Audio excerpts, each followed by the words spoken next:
येतात. मागे तटकरे साहेबांनी सांगितलं होतं या पक्षप्रवेशाच्या निमित्तानं अजय भाऊ दिसत नाही हो. नवनिर्वाचित नगराध्यक्ष नगरसेवक नगरसेवकांच्या सत्कार समारंभाच्या निमित्तानं आलो होतो. मी आता ताबडतोब आता मुंबईला चाललेलो आहे.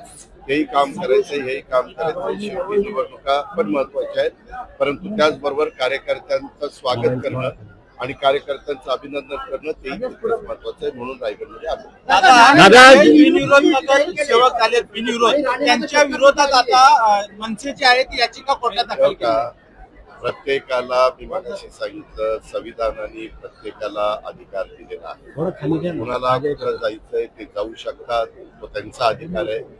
आणि त्याबद्दलची चौकशी करण्याचं काम संबंधित जी कोण एजन्सी आहे किंवा जी कोण संस्था आहे ती त्या ठिकाणी करेल आणि त्याच्यामधनं दूध का दूध पाणी का पाणी पुढे येईल.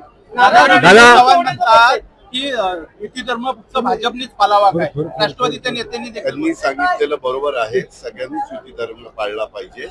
आम्ही पण त्या ठिकाणी पाळतो.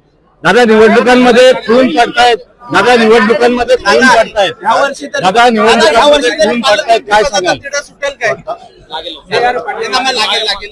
नारायणराव राणेंनी आपल्या महाराष्ट्राच्या राजकारणामध्ये अनेक वर्ष काम केले. अनेक मंत्रिपद भूषवली.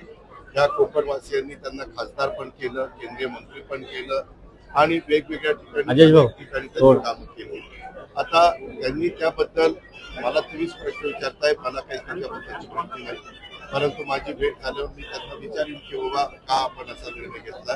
कारण त्यांना जनतेने 5 वर्षाच्या करता खासदार म्हणून निवडून दिलेलं आहे आणि ह्या गोष्टीला फक्त 1.5 वर्ष माझ्या माहितीप्रमाणे झालेलं आहे. पण काय कारण आहे, खरंच ते अशा पद्धतीनं निवृत्ती घेणार आहे, काही तब्येतीचं काही कारण आहे का, आणखीन काही कारण आहे का? बऱ्याचशा आमच्या राजकारणामध्ये काम करणाऱ्या सहकाऱ्यांच्या बद्दल अफवा पण उठवल्या जातात. तर ही अफवा त्यांच्याशी बोलल्यावरच वस्तुस्थिती कळेल.